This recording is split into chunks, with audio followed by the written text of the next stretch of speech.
राष्ट्रवादीच्या राष्ट्रीय अध्यक्षा सुनेत्रा पवारांच्या निवडीला थेट पक्षातूनच आव्हान।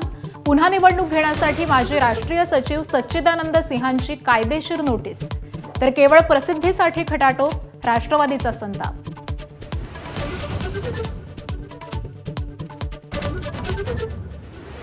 सुनेत्रा पवारांना आव्हान देणाऱ्या नोटिशीशी संबंध नाही, प्रफुल्ल पटेल यांची एबीपी माझाला प्रतिक्रिया, तर राष्ट्रवादीमध्ये काही सुधारणा आवश्यक असल्याची टिप्पणी।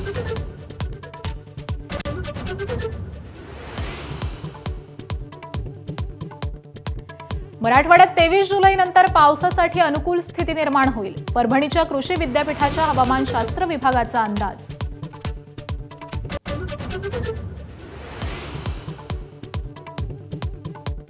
मुंबईतल्या चेंबूर दुर्घटनेप्रकरणी चौकशी समितीचा अहवाल समोर, कंत्राटदार जबाबदार असल्याचं निष्पन्न, उद्यान आणि रस्ते विभागाला क्लीन चिट। मुसळधार पावसात शाळेच्या बसवर झाड पडल्यानं 11 वर्षीय मुलाचा मृत्यू।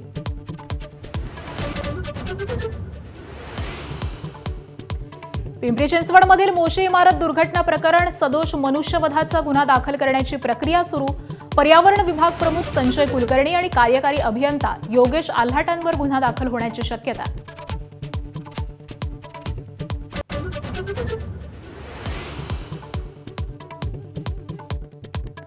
पुणे महापालिकेच्या शाळांची दुरावस्था, स्वामी विवेकानंद शाळेत प्रसाधनगृहातील छताला गळती, 25 संगणक खराब, गवत वाढल्यानं शाळेत अनेकदा साप शिरल्याच्याही घटना। उल्हासनगरमध्ये हिट अँड रनची घटना, भाजप पदाधिकाऱ्याच्या मुलाच्या भरधाव कारची दुचाकीला धडक, पित्याचा मृत्यू तर मुलगा गंभीर जखमी। धडक बसल्यानंतर पुन्हा एकदा घातली अंगावर गाडी। टीईटी पेपरफुटी प्रकरणात धक्कादायक माहिती, 6 लाख रुपयांचं उमेदवाराचं भवितव्य 8,000त विकलं, आग्र्याच्या छापखान्यातून बुटाच्या इन्सोलमध्ये पेपरची तस्करी। हॉर्मुझची अमेरिकेकडून पुन्हा नाकेबंदी, कमर्शियल जहाजांवरती लावला 20% कर, इराणकडूनही हॉर्मुझमधल्या वाहतुकीवर निर्बंध कायम। इराणच्या हल्ल्यात एका भारतीय खलाशाचा मृत्यू, हॉर्मुझमध्ये यूएईच्या टँकरवर केलेल्या हल्ल्यात इतर 6 खलाशी जखमी।